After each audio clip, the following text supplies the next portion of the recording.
அனைவருக்கும் வணக்கம். இந்த எபிசோட் ஆரம்பத்தில் பார்த்தீங்கன்னா அந்த கேவை தான் காட்டுறாங்க. அங்கே பார்த்தீங்க அப்படின்னா நிறைய தன்னார்வலர்கள், அதாவது வந்து நிறைய பேர் வந்து பசங்க உயிரோட இருக்காங்கன்ற நியூஸ் தெரிஞ்ச உடனே அவங்களால முடிஞ்ச உதவிகளை பண்ணலாம் நிறைய பேர் நிறைய இடத்துல இருந்து வர ஆரம்பிக்கிறாங்க. சொல்லப்போனால் சிங்கப்பூர்ல இருந்து நிறைய இன்ஜினியர்ஸ், நிறைய இடத்துல இருந்து நிறைய பேர் வர்றாங்க. நிறைய எக்ஸ்பர்ட்ஸ் எல்லாம் அவங்களாவே முன் வர்றாங்க. ஏன் அப்படின்னா சின்ன பசங்க இவ்வளவு நாளா உயிரை பிடிச்சிட்டு இருக்காங்க, அவங்களை காப்பாத்துறதுக்கு நம்மளால எல்லா முயற்சியும் பண்ணணும்னு முடிவு பண்ணி எல்லாருமே களத்துல இறங்குறாங்க. அதே நேரத்தில் இங்க நம்மளுடைய கவர்னர் வந்து அங்க இருக்கிற பேரண்ட்ஸ் சொல்லிக்கிட்டு இருக்காங்க நிலைமை எடுத்து, இங்க பாருங்க நம்மளுடைய வீரர்கள் உள்ள போன மாதிரியே ரிட்டர்ன் நம்ம பசங்களை வெளியே கூட்டிட்டு வர முடியாது, அதுல நிறைய வந்து சிக்கல்கள் இருக்கு, அது எல்லாத்தையும் அவங்க சமாளிக்கணும். சோ அவங்களை வெளியே கொண்டு வர்றதுக்கு எங்களுக்கு டைம் ஆகும், முடிஞ்ச அளவுக்கு வேகமா கொண்டு வரதுக்கான எல்லா முயற்சியும் நாங்க பண்ணிக்கிட்டு தான் இருக்கோம். நீங்களும் அதுக்கு ஏற்ற மாதிரி கொஞ்சம் ஒத்துழைக்கணும். நீங்க ஏன் எல்லாரும் இங்கே இருக்கீங்க, தாராளமா வீட்டுக்கே போயிட்டு வரலாமே, கொஞ்சம் ரெஸ்ட் எடுத்துட்டு வாங்க, நீங்க யாருமே சரியா சாப்பிடல, சரியா தூங்கல, நீங்க கொஞ்சமாவது ரெஸ்ட் எடுங்க அப்படின்றாங்க. பட் இருந்தாலும் அவங்க யாரும் போற மாதிரி இல்ல. அதே நேரத்தில் அங்க இருக்கக்கூடிய பேரண்ட்ஸ்ல ஒருத்தவங்க, சார் எனக்கு ஒரு டவுட், அதாவது வந்து பசங்களுக்கு நாங்க இங்க வெளியே அவங்களுக்காக காத்துட்டு இருக்கோங்கிற விஷயம் தெரியுமா அப்படின்னோடனே, கண்டிப்பா தெரியும். அங்க போன உடனே முதல்ல சொன்ன விஷயம் அதுதான். ஏன்னா பசங்களை பொறுத்த வரைக்கும் அவங்களுடைய பேரண்ட்ஸ் எல்லாரும் காத்துக்கிட்டு இருக்காங்க உங்களுக்காக வெளியே அப்படிங்கிற மாதிரி விஷயத்தை முன்கூட்டியே சொல்லிட்டாங்க அப்படின்ற மாதிரி சொல்றாரு. இவங்க இப்படி இங்க பேசிக்கிட்டு இருக்கும்போது அங்க காட்டுறாங்க நியூஸ்ல அமெரிக்க படை, அதாவது அமெரிக்காவுடைய ஆர்மியும் இதுல வந்து கலந்துக்கிட்டு அவங்களுக்கு ஹெல்ப் பண்றதுக்காக வர்றாங்க அப்படின்ற மாதிரி சொல்லிக்கிட்டு அங்க அமெரிக்கன் படை எல்லாம் கிளம்பி வர்றாங்க.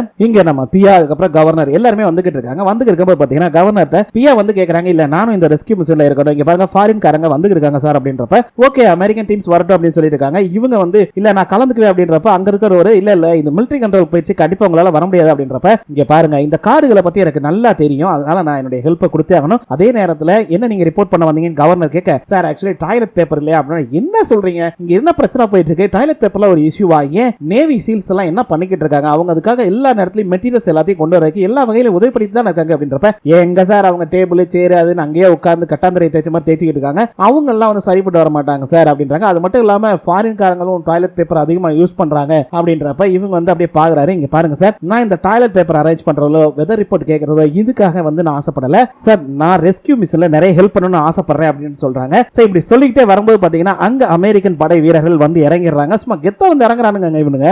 சோ அதுல இந்த பிளாக்கா இருக்காருல அவருடைய பேர் வந்து ஜேம்ஸ், அதுக்கு அடுத்து இந்த பக்கம் இருக்கிறாருல அவருடைய பேரு மேஜர் சார்லஸ். ஓகேவா, வந்த உடனே அவரோட சைட் அடிக்கிறாரு, சார் நாங்க அமெரிக்கால இருந்து வந்திருக்கோம், உங்களுக்கு ஹெல்ப் பண்றதுக்காக வந்திருக்கோம் அப்படின்றாங்க. சோ அது மட்டும் இல்லாம எங்களோட டிரான்ஸ்லேட்டர் இவர்தான் அப்படின்னு சொல்லி ஒருத்தரை காட்டுறாரு. இவருடைய பேர் பாத்தீங்க அப்படின்னா லுக் அப்படின்னு சொல்லி அறிமுகப்படுத்தி வைக்கிறாரு. இப்படி இவங்க பேசிக்கிட்டு இருக்கும்போது அங்க ஒருத்தர், சார் கவர்னர் சார் அப்படின்னு, என்னையா சார் கேவுக்குள்ள ஒரு சின்ன பிரச்சனை சார், வாங்க சார் அப்படின்னு, சார் நீங்க எல்லாரும் வந்து முதல்ல செட்டில் ஆகுங்க, நான் அதை என்னன்னு பார்த்துட்டு வரேன் அப்படின்றாங்க. அதே நேரத்தில் அவங்க போகும்போது ஆக்சுவலி வந்துட்டு நம்மளுடைய சார்லஸும் சொல்றாரு, யாரு நம்மளுடைய லூக் அனுப்பிச்சுக்கிறாரு, நீ கூட போ அப்படின்னு சொல்லிட்டு அங்க போனா பாத்தீங்க அப்படின்னா ஒரு பொண்ணு வந்துட்டு இல்ல இங்க ட்ரில் பண்ணவே கூடாது அப்படின்னு சொல்லி ஃபைட் பண்ணிக்கிட்டு இருக்கு. சோ அதே நேரத்தில் அங்க இருக்கிற மிலிட்டரி காரங்களும் வந்துட்டு கேக்குறாங்க, நீ யாருமா முதல்ல இவ்வளவு தூரம் வந்து வந்திருக்க, பாஸ் இருக்கா உன்கிட்ட, பாஸ் இல்லாம எப்படி உன்னால உள்ள வர முடிஞ்சது அப்படின்றப்ப, இல்ல நான் வந்து இங்க ட்ரில் பண்ண அனுமதிக்க மாட்டேன் அப்படின்னு சொல்லிட்டு இருக்காங்க. அதே நேரத்தில் அங்க கவர்னர் வந்து ஒரு நிமிஷம் தள்ளுங்க அப்படின்னு இவங்களுக்கு கவர்னர் வந்து மரியாதையா சார் கவர்னர் சார் வணக்கம் அப்படின்னு அவர் ஒரு வணக்கத்தை போடுறாரு. அதே நேரத்தில் அவங்க என்னோட லாங்குவேஜ் உங்களுக்கு புரியாம இருக்கலாம் அப்படின்றப்ப, பரவாயில்ல பேசுமா நீ யாரு அப்படின்னு அவங்க அப்படியே பாக்குறாங்க. சார் என்னோட பேர் வந்து கெல்லி ஸ்பானட், நான் வந்து ஹைட்ராலிக் இன்ஜினியர் சார், நான் அக்ரிகல்ச்சர் அண்ட் ரிசர்ச் சென்டர்ல இருக்கேன். அது மட்டும் இல்லாம நிறைய விஷயத்தை நான் ரிசர்ச் பண்ணிக்கிட்டு கேவ் இந்த மாதிரி விஷயங்கள் எல்லாம் சொல்ல போனா இங்க இருக்கிற தண்ணியோட அளவெல்லாம் நான் செக் பண்ணிட்டேன் அப்படின்னு சொல்லிட்டு இருக்காங்க. ஒரு நிமிஷம் நீ எப்படி வந்த, நடந்தா சார் வந்து அப்படியே திரும்பி பாக்குறாரு. சாரி சார் கேவோட செக்யூரிட்டி இன்னும் நாங்க டைட் பண்றோம் சார் அப்படின்றாங்க. கவர்னர் சார் ஒரு நிமிஷம் நான் சொல்றத கேளுங்க சார், தண்ணியோட அளவு அதிகமாயிட்டே இருக்கு அப்படின்னு, தெரியுமா தண்ணியோட அளவு அதிகமாயிட்டு தான் இருக்கு, அதுக்கு என்ன பண்ண சொல்ற அப்படின்றப்ப, சார் உங்களுக்கு இன்னும் புரியல, இந்த தண்ணியோட அளவு இன்னும் அதிகமாச்சு அப்படின்னா இப்போ மழை நின்னா கூட இந்த தண்ணி காயறதுக்கு கிட்டத்தட்ட 10 நாள் ஆகும். அது மட்டும் இல்லாம தண்ணியோட அளவு அதிகமாயிருச்சு அப்படின்னா இந்த பாறையோடைய அடர்த்தி வந்து அதிகமாயிரும், உங்களால ட்ரில் பண்ண முடியாது, எதுவுமே பண்ண முடியாது அப்படின்ற மாதிரி சொல்றாங்க. அது மட்டும் இல்லாம வெளியுடற்ப தொடர்புங்கிறது அவங்களுக்கு இல்லாம போயிடும். சோ அதனால உங்களால உள்ள கூட போக முடியாது, அந்த அளவுக்கு ரொம்ப ரொம்ப ரிஸ்க் ஆயிரும் அப்படின்றாங்க. என்னமா சொல்ற உண்மையாவா அப்படின்றாரு. சோ அப்பதான் வந்து என்னன்னா இவங்க உள்ள போறதுல இப்ப பல பிரச்சனைகள் வந்துகிட்டு இருக்கு. சரிமா இதை எப்படி நீ வந்து இவ்வளவு கான்பிடண்டா சொல்ற அப்படின்றப்ப, சார் நல்லா கேட்டுக்கோங்க, நான் தண்ணியோட அளவை கிட்டத்தட்ட 2-3 நாளா அளந்துகிட்டு தான் இருக்கேன். இதுல வெறும் மழை பெய்யறனால மட்டும் தண்ணி வரல, வேற எங்கேயோ இருந்து தண்ணி வந்துட்டு இருக்கு. சொல்ல போனா வடக்கு திசையில இருக்கிற எல்லா பாறைகளும் டைல்ஸ், அதாவது வந்து கிரானைட் கற்களால் ஆனது. சோ அதனால அதுக்குள்ள தண்ணி போக முடியாதுங்கறனால இது லைம்ஸ்டோன், இது ஒரு பஞ்சு மாதிரி. பஞ்சு எப்படி வந்து தனக்குள்ள தண்ணியை ஈர்த்து வச்சுக்கிட்டு வெளியே விடுதோ அதே மாதிரி தான். சோ வெளியே இருக்கக்கூடிய அந்த மேல இருக்கக்கூடிய தண்ணிகள் பூரா இது உள்ள கூடி வரத்தான் ஆரம்பிக்கும். கண்டிப்பா தண்ணியோட அளவு அதிகமாகும். சோ இதனால நீங்க உள்ள போறது பாதிக்கும் அப்படின்றாங்க. இது மிகப்பெரிய ஆபத்தை கொடுக்கும் அப்படிங்கிற மாதிரி சொல்றாங்க.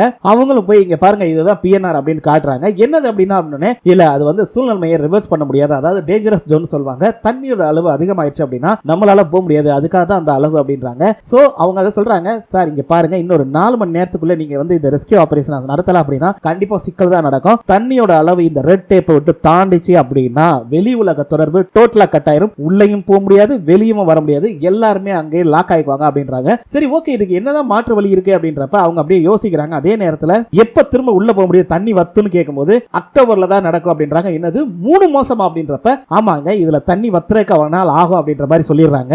அதே நேரத்தில் நம்ம கவர்னர் கேட்கிறாரு, என்ன சொல்றீங்க, அப்ப என்னதான் இது அப்படின்னு. ஆமா, இது வந்து மிகப்பெரிய ரிஸ்க்ல போய் முடிய போகுது அப்படின்னு அவர் அப்படியே பாக்குறாரு. உடனே எல்லாத்தையும் வந்து சேம்பருக்கு வர சொல்லுங்க அப்படின்றாரு. சோ இங்க வந்து என்ன முடிவுகள் எடுக்க போறாங்கன்னு தெரியல. அப்படி இங்க காட்டுறாங்க, பாத்தீங்கன்னா பசங்களுக்கு ஆல்ரெடி எல்லாம் சாப்பாடு எல்லாம் கொடுத்துட்டு இருக்காங்க. நம்மளுடைய கோச்சுக்கும் கொண்டு போய் கொடுக்குறாங்க. ஏன்னா அவங்களுக்கு வந்து குளிரக்கூடாதுன்றதுக்காக நிறைய விஷயங்கள் பண்ணிருக்காங்க, லைட் எல்லாம் வச்சிருக்காங்க. சோ ஒரு சில செட்டப் எல்லாம் பண்ணி வச்சிருக்காங்க சேம்பருக்குள்ள. நான் சொன்னேன்ல, அந்த அரண் அப்படின்னு சொல்லிட்டு ஒருத்தர், அவர் மட்டும் தான் உள்ளே இருக்காரு. சோ அவர் ஆரம்பத்துல இருந்து இப்ப இருந்து உள்ளதான் இருப்பாரு. நீ எல்லா பசங்களும் வெளியே வர வரைக்கும் இந்த மனுஷன் உள்ளதாங்க இருந்திருக்காரு கூட தைரியமா. இவர் என்ன பண்றாருன்னா கோச்சுக்கு கொண்டு போய் கொடுத்து, கோச் உண்மையிலே நீங்க மிகப்பெரிய காரியம் பண்ணிருக்கீங்க, உங்களால தான் பசங்க இவ்வளவு நாள் உயிரோட இருந்திருக்காங்க, நீங்க முதல்ல சாப்பிடுங்க அப்படின்னு சொல்லி பசிக்க கொடுக்குறாங்க. அங்க இருக்கிற பசங்களும் ஆமா இது என்ன ஜெல் அப்படின்னு, இது ஒரு எனர்ஜி ஜெல்பா அப்படின்றாங்க. ஆனா இதோட டேஸ்ட் கொஞ்சம் டிஃபரெண்டா இருக்கு அப்படின்னா அதுல டேஸ்ட் அவ்வளவா இருக்காது, ஆனா நல்லது எனர்ஜியா இருக்கும் அப்படின்றாரு. சரி அப்ப அடுத்த தடவை வர்றப்ப சாப்பிடறதுக்கு ஏதாவது கொஞ்சம் கொண்டு வாங்களே, நல்ல ஒரு விஷயமா அப்படின்னு.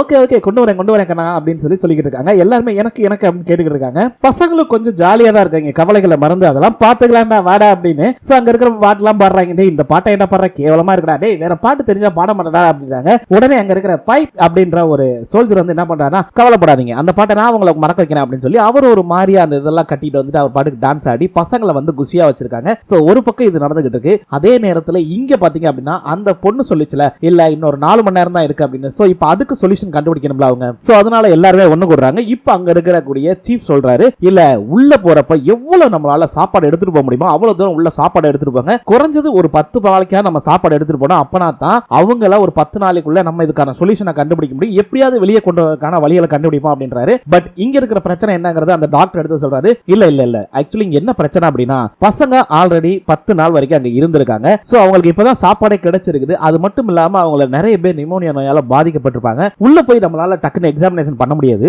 சோ அவங்களுக்கு உணவு மட்டும் இல்ல மெடிக்கல் சப்ளைவும் சேர்த்து தான் கொடுக்கணும் அப்படின்றாரு. சோ மைக் அப்படின்னு அங்க இருந்து அவர் எடுத்து கொண்டு வந்தாரு. நாங்க ரொம்ப நேரமா யோசிச்சது இந்த விஷயம் தான், இந்த பெரிய பாக்ஸ்ல இருக்கக்கூடிய இந்த உணவுப் பொருட்கள் எல்லாத்தையுமே நாங்க இந்த சின்ன பேக்ல கொண்டு போகணும். ஆனா இதுல வந்து இருக்கக்கூடிய பிரச்சனை என்னன்னா, அங்க இருக்கிற 12 பேருக்கும் இந்த உணவுப் பொருட்கள் பத்தவே பத்தாது.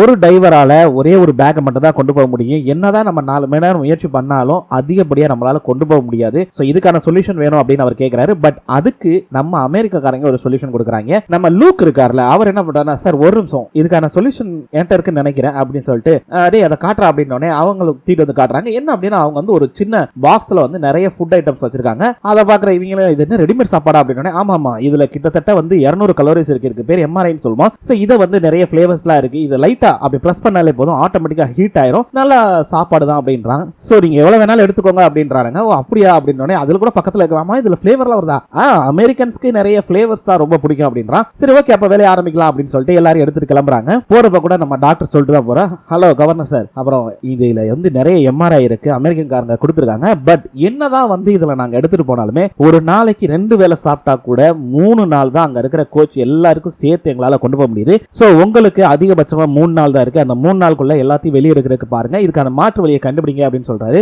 ஓகே அப்படின்றாரு. பசங்களை பத்தி மட்டும் எனக்கு கவலை இல்லப்பா, உங்களை பத்தியும் கவலை தான், நீங்களும் தான் உள்ள போறீங்க. சோ ரிஸ்க் எடுக்காம முடிஞ்ச அளவுக்கு சேஃபா இருங்க அப்படின்னு சொல்லி தான் அனுப்புறாரு. ஓகே சார் அப்படின்ற நேருக்கு சல்யூட் அடிச்சுட்டு அவர் அப்படியே கிளம்புறாரு. சோ நம்ம ஆளுங்களும் அப்படியே போறாங்க. உள்ள அப்படியே மெதுவா தண்ணிக்குள்ள போய் அழகா போய் அங்க பாத்தீங்கன்னா எல்லாத்தையும் கொடுத்துட்டு எல்லாருமே கிளம்புறாங்க. அப்ப கூட நம்ம பாவ கேக்குறாங்க, டேய் பா நீ வரலையா அப்படின்றப்ப, இல்ல நான் இங்க பசங்களோட இருந்து பசங்களை உற்சாகப்படுத்துறேன் அப்படின்றாரு. டேய் ஆல்ரெடி நீ கிட்டத்தட்ட ரொம்ப நேரமா இங்க இருந்துட்டு, அது மட்டும் இல்லாம இது ஒரு கடைசி சான்ஸா கூட இருக்கலாம்டா, வெளியே வர முடியாம கூட போலாம்டா அப்படின்றப்ப, பரவாயில்ல இருக்கட்டும் இங்க இருக்கிற ரிஸ்க் தான் நான் இல்லைன்னு சொல்ல, ஆனாலும் நான் வந்து கன்ஃபார்மா சொல்றேன் வெளியே வர மாட்டேன், நான் இங்க இருப்பேன் பசங்களோட அப்படின்றாரு அந்த மனுஷன். சோ அந்த மனுஷன் தாங்க பசங்க கூட கடைசி வரைக்கும் இருந்திருக்காப்ல. அவர் வந்துட்டு எல்லாம் கிளம்புறாங்க. அப்படி கிளம்பும்போது நம்ம கோச்சும் கேட்கிறாரு, திரும்ப எப்ப சீல் டீம்ல வருவாங்க அப்படின்றப்ப, தெரியல கோச், ஆனா கண்டிப்பா உங்களை காப்பாத்துறதுக்காக வருவாங்க, உங்களுக்கு தேவையான சாப்பாடு தண்ணி எல்லாமே இருக்குது, நீங்க கவலைப்படாம இருங்க, கண்டிப்பா எல்லாருமே வருவாங்க அப்படின்றாங்க. அப்படியே இங்க காட்டுறாங்க வெளியே கவர்னர் வந்து பேசிக்கிட்டு இருக்காரு. ஆக்சுவலி நம்ம பசங்களை காப்பாத்துறதுக்கு நமக்கு இன்னும் இருக்கக்கூடியது வெறும் 3 நாள் தான். சோ இந்த 3 நாள் கொள்ள நம்ம பசங்களை வெளியே கொண்டு வந்தே ஆகணும். நான் மேஜர் சார்லிட்ட கேட்டிருக்கேன், அவர்கிட்ட வந்து கோஆர்டினேட் பண்ண சொல்லியிருக்கேன், நம்மளுடைய டீமும் சேர்ந்து கோஆர்டினேட் பண்ணி எல்லாருமா சேர்ந்து வந்து பசங்களை வெளியே கொண்டு வரணும் அப்படிங்கிற மாதிரி சொல்றாரு. சோ இப்ப அவர் எல்லாத்தையும் சொல்றாரு, முடிஞ்ச அளவுக்கு நம்ம நம்ம சாம்பர் 9 பக்கத்திலே அதுக்கான வழிகளை கண்டுபிடிக்கணும் அப்படின்றாரு. சோ மேஜர் வராரு, வந்து அதை கரெக்டா எக்ஸ்பிளைன் பண்ண ஆரம்பிக்கிறாரு. சோ மேஜர் வந்து என்ன சொல்றாருன்னா, ஆக்சுவலி இதுதான் அந்த ஏரியா, இந்த மலையை சுத்தி இருக்கிற ஏரியா. சோ அவங்கள முடிஞ்ச அளவுக்கு நம்ம வந்து பாறையில ட்ரில் பண்ணி டைரக்டா சாம்பர் 9க்கு போறதுக்கான வழியை ஏற்படுத்தணும். அப்படி இல்லனா வேற ஏதாவது வழி இருக்காங்கறத கண்டுபிடிக்கணும். சோ நான் டீம் வந்து 4-5 டீமா பிரிக்கிறேன். ஃபுல்லாவே கிரவுண்ட் டீம், ஓகேவா? எல்லா டீமும் ஒவ்வொரு இடத்துல வந்து சர்ச் பண்ணுங்க. உங்களோட லிமிட்டை விட்டு தாண்டி வர வேண்டாம், அதுதான் நல்லதும் கூட. சோ ஒவ்வொருத்தரும் ஒரு மாதிரி சர்ச் பண்ணுங்கன்னு சொல்லி எல்லாரையும் சர்ச் பண்ண வைக்கிறாரு. இதுல விஷயம் என்ன அப்படின்னா, போற எல்லா இடத்துலயுமே வந்துட்டு பாத்தீங்க அப்படின்னா அவங்களுக்கு தோல்வி கிடைக்குது. ட்ரோனை வச்சு தேடுறாங்க, ஒருத்தர் மலை மேல ஏற வச்சு தேடுறாங்க. அதுவும் இல்லாம நம்மளுடைய அமெரிக்கன் டீம்ஸ் என்ன பண்றாங்கன்னா ஒரு வழியை கண்டுபிடிக்கிறாங்க. பட் அதுவுமே வந்து இல்ல, இதுல போக முடியாது அப்படின்றாங்க. சோ இந்த மாதிரி ஒவ்வொரு வழியுமே வந்து அவங்களுக்கு ரொம்ப ரொம்ப பேக் ஃபயர் ஆகுது. என்னடா இது இப்படி பேக் ஃபயர் ஆகுது? ஒரு நாள் முழுக்க தேடுறாங்க, பட் அவங்களால உள்ள போறதுக்கான அந்த வழியை கண்டுபிடிக்க முடியல. சோ அமெரிக்கன் சோல்ஜரா பேசிக்கிறாங்க, என்னடா இது, அந்த பசங்களுக்கு இன்னும் 2 நாள் தான் சாப்பாடு இருக்கு, அது காலி ஆகிறதுக்குள்ள அந்த பசங்களை காப்பாத்துறதுக்கான வழியை நம்ம கண்டுபிடிச்சாகணும் 2 பேர் பேசிக்கிறாங்க. சோ அவங்க வந்து இல்ல, ஏதாவது ஒரு வழி கிடைக்கும், ஏன்னா இது வந்து வைக்க போர்ல ஊசியை தேடுற மாதிரி இருக்கா, என்னால ரொம்ப இதா இருக்கா அப்படின்ற மாதிரி பேசிக்கிட்டு இருக்காங்க. சோ 2 பேர் சோர்ந்து போய் தான் இருக்காங்க. அதே நேரத்துல அங்க இந்த கெல்லி பொண்ணு வருது. அது வந்த உடனே, கவர்னர் சார் நான் சொன்ன ஐடியா பத்தி யோசிச்சு பாத்தீங்களா அப்படின்னு, ஒரு சரிமா உன்னைய பத்தி உன்னோட மினிஸ்ட்ரி ஆஃப் அக்ரிகல்ச்சர்ல நான் கேட்டேன். பட் அவங்க சொல்றது என்ன அப்படின்னா, வறட்சிக்காக நீ கொடுத்த திட்டங்கள் எதுவுமே வேலை செய்யல அப்படின்னு, எல்லாமே ஃபெயிலியர் ஆச்சுன்னு கேள்விப்பட்டனே அப்படின்றப்ப, மினிஸ்டர் சார் அது வேற இது வேற, நல்லா கேட்டுக்கோங்க. அது வறட்சி, இது தண்ணி ஃப்ளோ என்றா இருக்கிற இடம், ரெண்டுக்கும் வித்தியாசம் இருக்குது. மினிஸ்டர் உங்ககிட்ட என்ன சொன்னாங்கிறது எனக்கு தெரியவே தெரியாது. ஆனா என்னால இது முடியும், ஹைட்ராலஜி பத்தி எனக்கு நல்லா தெரியும். சோ என்னால இங்க வரக்கூடிய தண்ணியோட வேகத்தையும் அதே நேரத்தில் அந்த தண்ணியை வெளியேற்றுறதுக்கான எல்லா முயற்சியும் என்னால பண்ண முடியும் அப்படின்றாங்க. சோ தண்ணியோட வர்ற அளவை குறைக்க போறேன் அப்படின்றாங்க. அதாவது எப்படின்னா, இந்த தண்ணியோட அளவு இருக்குல்ல, அது வந்து இப்ப சிவப்புக்கு மேல போனாதானே இவங்களால போக முடியாது. பட் அந்த அளவை குறைச்சோம், இப்ப வர்றத ஓரளவுக்கு தடுத்து நிப்பாடிட்டு திரும்ப இதுல இருக்க தண்ணியை புறம் பம்ப் பண்ணிட்டோம் அப்படின்னா ஓரளவுக்கு குறையும் அப்படின்னு இவங்க ஐடியா பண்றாங்க. சோ அதனால அதை சொல்லும் போது அவர் அப்படியே பாக்குறாரு, நம்புங்க அப்படின்றப்ப, சரி ஓகே உனக்கு என்ன வேணும் அப்படின்னு கேட்கிறப்ப, என்கிட்ட எல்லா எக்யூப்மெண்ட் இருக்குது, எனக்கு தேவை வந்து உள்ளூர் லோக்கலை பத்தி நல்லா தெரிஞ்ச ஒரு கைடு தான் தேவை அப்படின்றப்ப, அப்படியே பாக்குறாங்க கொஞ்சம் ஆட்கள் அந்த கைடு மட்டும் தேவை அப்படின்னு அப்படியே அவங்க பாக்குறாங்க. பார்த்தா நம்ம பியா பொண்ணு இருக்குது. அந்த பொண்ணு அப்படியே பாக்குது, என்ன இவங்க நம்மளே பாக்குறாங்க அப்படின்னு கட் பண்ணா இங்க உள்ள காட்டுறாங்க. எல்லாருக்கும் வந்து ஃபுட் எல்லாம் கொடுக்கும்போது பசங்களும் இதெல்லாம் பத்தாது எங்களுக்கு இன்னும் கொஞ்சம் கொடுங்க அப்படின்றப்ப, இல்லப்பா நீங்க யாரும் நிறைய சாப்பிடக்கூடாது, ஏன்னா கிட்டத்தட்ட ஒரு 10 நாளா நீங்க சரியா சாப்பிடாம இருக்கீங்க. சோ அதனால வயிறு அப்செட் ஆயிரும், அதனால வேண்டாம், கொஞ்சம் கொஞ்சமா சாப்பாடு எடுத்துக்கோங்க, மெல்ல மெல்ல தான் சாப்பாடு இன்க்ரீஸ் பண்ணணும்ன்றாரு. சோ ஒரு டாக்டரா அவர் என்ன பண்ணணுமோ அதை கரெக்ட் பண்றாங்க. அதே நேரத்தில் நம்ம டைட்டன்ல அதெல்லாம் என்னன்னாலும் சரி எனக்கு வேணும் அப்படின்றப்ப, டேய் இங்க பாரு டைட்டனு, நீ நிறைய சாப்பிட்டனா உன் பேட்டே அசிங்கமாயிரும், பாத்துக்க, அப்புறம் யாரும் உட்கார முடியாது அப்படின்னு, இல்ல வேணாம் அப்படின்றான். சோ இப்படி ஜாலியா தான் போயிட்டு இருக்கு. அப்புறம் அவர் சொல்றாரு, ஓகே உங்க எல்லாருக்குமே ஒரு சர்ப்ரைஸ், என்னது அப்படின்றப்ப, அப்பதான் பேக்கை திறந்து ஒரு விசேஷமான வாட்டர் ப்ரூஃப் கவர்ல வச்சு உங்க அப்பா அம்மா எழுதின ஒரு லெட்டரை வந்து கொண்டு வந்திருக்கோம். சோ உங்க எல்லாருக்குமே லெட்டர் எழுதிருக்காங்க அப்படின்னு அவங்க அப்படியே எல்லா பசங்களும் அப்படியே கொடுங்க அப்படின்னு வேமா எடுத்து பார்க்க போறாங்க. சோ அப்படியே ஒரு சின்ன சின்ன சரம்பெல்லாம் வருது. உடனே நம்ம கோச் இதுங்க ஒரு நிமிஷம் கொடுங்க நான் படிக்கிறேன் அப்படின்னு சொல்லிட்டு அவர் அந்த லெட்டர் வாங்குறாரு. முதல்ல நம்ம டைட்டனோட லெட்டர் படிக்கிறாங்க. சோ டைட்டனோட அப்பா அம்மா எழுதிருக்காங்க, இல்லடா நான் உங்களை ரொம்ப மிஸ் பண்றேன், உங்க மேல எந்த கோபமும் இல்ல, சரியா, நீங்க நல்லபடியா திரும்பி வாங்க, எங்களுக்கு அது போதும் அப்படின்ற மாதிரி எப்பயும் போல பாச போராட்டத்தோட எழுதிருக்காங்க. இதெல்லாம் நம்ம கோச் படிக்கும் போது, டே உன்னை உங்க அம்மா மட்டும் இல்லடா உங்க அப்பா ரொம்ப மிஸ் பண்றாராம்டா அப்படின்னு சொன்னோன்னே அவங்க எல்லாருமே வந்து பசங்க எல்லாம் கிட்ட அடிக்கிறாங்க, ஏ பரவாயில்லடா உன்னை உங்க அப்பா அம்மா ரொம்ப பாசம் வச்சிருக்காங்கடா அப்படி இப்படின்னு. அதே நேரத்தில் நம்ம கோச் வந்து திடீர்னு அமைதியாடுறாரு. என்னாச்சு கோச் ஏன் ஒரு மாதிரி இருக்கீங்க அப்படின்னு சொல்லிட்டு அந்த லெட்டரை வாங்கி பார்க்கலாம் நம்ம டைட்டன். அப்பதான் தெரியுது அதுல வந்து எழுதிருக்காங்க, உங்க கோச்சுக்கு நாங்க மிகவும் நன்றி கடன் பட்டிருக்கோம். ஏன் அப்படின்னா உங்க கோச்னால மட்டும்தான் நீங்க இவ்வளவு நேரம் உயிரோட இருக்கீங்க, அவர் மேல எங்களுக்கு எந்த கோபமும் இல்ல, அவர் மேல மிகப்பெரிய மரியாதை தான் வந்திருக்கு அப்படின்றாங்க. அவருக்கு நாங்க நன்றி சொல்லிக்கிறோம் அப்படின்ற மாதிரி சொல்றாங்க. சோ இதெல்லாம் படிச்சு காட்டுறோம் நம்ம டைட்டன். படிக்கும்போது அதே நேரத்தில் ஆமா எதுக்கு கோவப்படும் நம்ம மார்க் கேட்க, அப்புறம் இன்னொரு பையன் வந்துட்டு ஆமா அவர் தான் நீங்க கூட்டு வந்தாரு அதனால எல்லாம் கோவப்படுவாங்க அப்படி அப்படின்றா. சோ கோச் ஒரு மாதிரி அமைதியா உட்கார்ந்துறாரு. பசங்க எல்லாரும் அவங்களுக்கு லெட்டர் எல்லாம் பாக்குறாங்க. நம்ம டாம் தான் வாங்கி பாக்குறான். நம்ம டாம் என்ன பண்றான் அப்படின்னா, இதெல்லாம் தேடி பார்க்கும்போது அவனுக்கு எந்த லெட்டரும் இல்ல, இருந்தாங்க அப்படிங்கிற அப்படின்னு கையில கொடுத்து போன, டேய் என்னடா ஆச்சு அப்படின்னா, எனக்கு என்ன ஒண்ணும் இல்ல அப்படின்றான். சோ அப்பதான் அந்த பைப்புக்கு தெரியுது, ஓகே இவனுக்கு லெட்டர் வரல போல இருக்கு அப்படின்னு சொல்லிட்டு, டேய் டாம் என் கூட வா நான் வந்து ஸ்விம் பண்ண போறேன் வரியா அப்படின்னு சொல்லிட்டு கூட்டு போய் அவர் பாத்தீங்கன்னா டப்புனு குதிச்சுட்டு அவருக்கு ஐயோ நல்ல வேலை நீங்க யாரும் குதிக்கல ரொம்ப குளிர்துப்பா அப்படி இப்படின்னு சொல்லிட்டு இருக்காரு. அதே நேரத்தில் வெளியே வந்து அந்த டாமோட அம்மா சத்தம் போட்டு இருக்காங்க, என்ன நினைச்சிட்டு இருக்கீங்க கவர்னர், நீங்க வந்து எந்த விஷயமா இருந்தாலும் சொல்றேன்னு சொன்னீங்க, இப்போ எங்க பசங்க எல்லாருக்குமே லெட்டர் எழுதிருக்காங்க, நாங்க எதையுமே எழுதி கொடுக்கல, எங்களுக்கு அந்த சான்ஸே கிடைக்கல, இப்போ அவன் என்ன பண்றான் ஏது பண்றான் எவ்வளவு வருத்தப்படுவான்னு தெரியுமா, இதெல்லாம் எனக்கு தெரிஞ்சா என்ன நீங்க இப்படி பண்றீங்கன்னு சத்தம் போட்டுட்டு இருக்காங்க. சோ இந்த அம்மா வந்து கேக்குறாங்க, இல்ல நீங்க வந்து திரும்ப ஒரு டைவர் அனுப்புங்க எனக்காக, நான் ஒரு லெட்டர் எழுதி தரேன் டாம்ட கொண்டு போய் கொடுங்க அப்படின்றாங்க. பட் அவர் வந்து இல்ல முடியாது இப்போதைக்கு முடியாது அப்படின்றாரு. என்ன சொல்றீங்க கவர்னர் சார், தயவு செய்து எங்களுக்கு இந்த ஒரு ஹெல்ப் பண்ணுங்க அப்படின்றப்ப, இல்லம்மா ஆக்சுவலி வந்து கேவ்ல தண்ணியோட அளவு அதிகமாயிருச்சு, அதனால அவங்களுக்கும் நமக்கு இருந்த கனெக்ஷன் மொத்தமா கட் ஆயிருச்சு, இன்னொரு தடவை டைவர்ஸை என்னால அனுப்ப முடியாது, அதே மாதிரி அங்க உள்ள இருக்கிறவங்கள என்னால வெளியே இப்போதைக்கு கூட்டு வர முடியாது அப்படின்றாரு. சோ இதை கேட்டோன்னே அவங்க ஒரு மாதிரி ஷாக் ஆயிராங்க, என்ன சொல்றீங்க அப்படின்னு சொன்னோன்னே, ஆமா இப்போதைக்கு அவங்க வெளியுறவு தொடர்புல இருந்து துண்டிக்கப்பட்டிருக்காங்க அப்படின்ற மாதிரி சொல்றாங்க, நம்மளால உள்ளேயும் போக முடியாது வெளியே வர முடியாது, டைவர்ஸால கூட போக முடியாது அப்படின்ற மாதிரி சொல்லிடுறாங்க. சோ இதை கேட்டோன்னே அந்த அம்மா அவங்களும் வருத்தப்படுறாங்க. அதே நேரத்தில் இங்க கேவுக்குள்ள அந்த பையனும் வருத்தப்பட்டு உட்கார்ந்துருக்கான். ஏன்னா அது எல்லாருக்கும் லெட்டர் வந்திருக்கு, நமக்கு மட்டும் வரலையே அப்படிங்கிற மாதிரி ரொம்ப வருத்தப்பட்டு உட்கார்ந்துருக்கான். சோ இதோட இந்த எபிசோடு முடிஞ்சிருது. ஓகே மக்களே, மீண்டும் நாளை சந்திக்கலாம். நன்றி.